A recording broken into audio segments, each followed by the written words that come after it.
We're talking with the New South Wales Rural Fire Service Commissioner Shane Fitzsimmons. Commissioner, how would you sum up the fire season that has just concluded?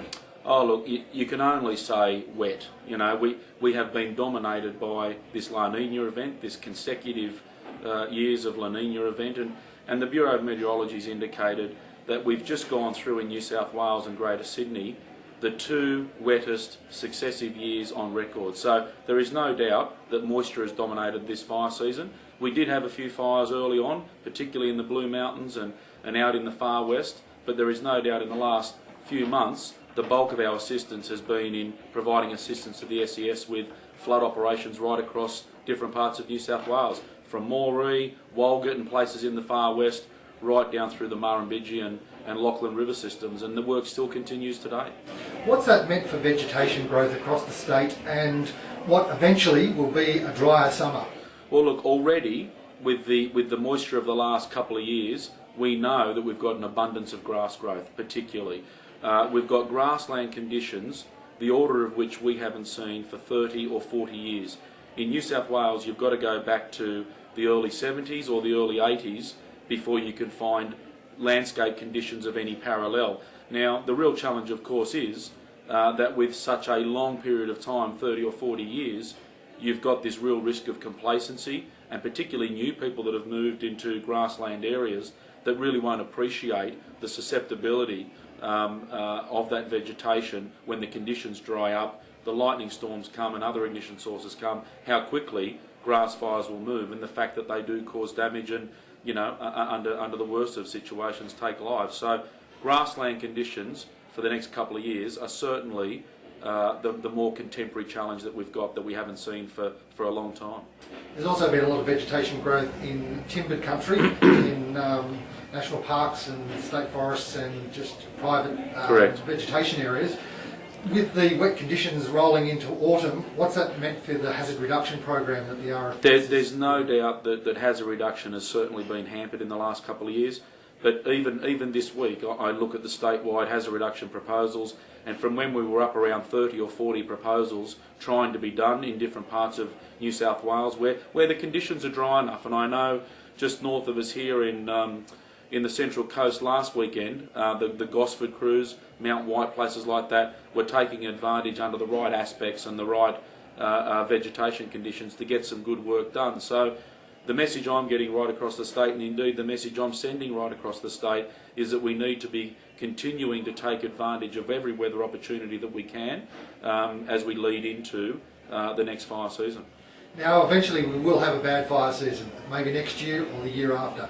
But what are you trying to do to keep the interest in the Rural Fire Service, given we've had two very quiet years? Oh, that's always a tough one, and the most common discussion I have with brigades right now is really maintaining member interest and maintaining activity when operations are so quiet. And that's not just in relation to fire activity, but it's also the ability to do those other field operations like hazard reduction and so on. So I know there's a lot of work going on with brigades, and and we'll continue to assist with awareness campaigns and local tools to help with recruitment strategies. I'm really impressed with the focus on cadet members and junior members, and we're seeing an increasing number.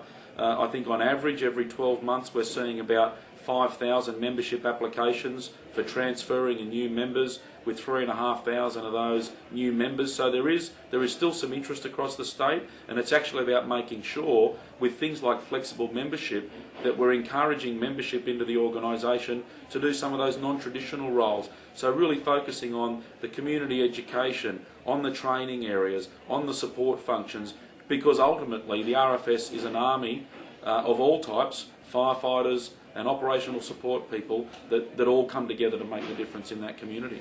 Now, 2012, the first 3 months, the Rural Fire Service has sort of changed its name to the Rural Flood Service to a large extent, while it's still done emergency work for under incidents. There has been a lot of flood work, and it's been commented back to me that a lot of Rural Fire Service staff and volunteers have been involved with flood work, and even the comments that you've been out there in the field acknowledging that work.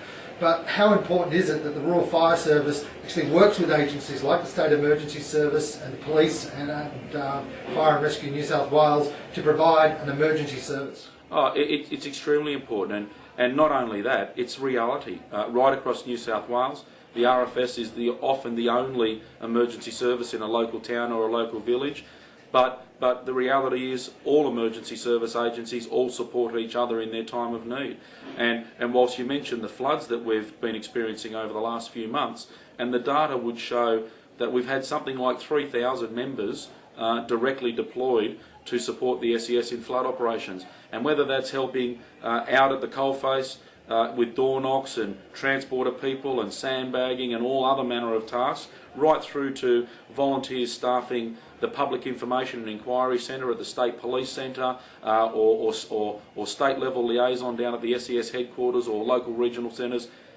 People have been doing all manner of roles in support of the SES and their floods.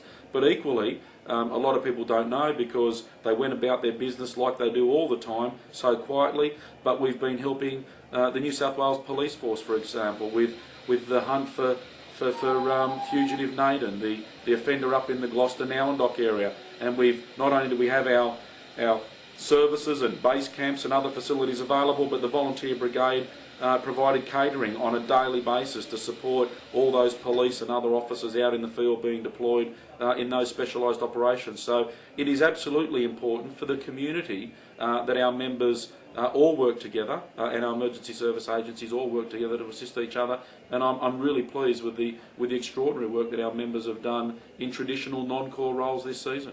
And finally, Commissioner, what would you like to say to your volunteers across Region West?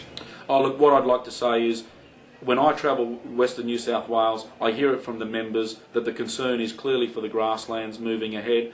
I would ask all members to do their part, to raise awareness, to make sure we minimise the complacency as much as we can, and as we go forward, work with your local district managers to make sure we're prioritising and addressing those strategic and tactical hazard reduction operations and preparatory works that we can do to support those local communities ahead of whether it's the next season, as you say, or the season after that. We know that the grassland conditions are the length and breadth of the state, Queensland border to the Victorian border, from our western boundary right across the ranges. There's an abundance of fuel. No area is immune, so we all need to be making sure we're doing as much as we can.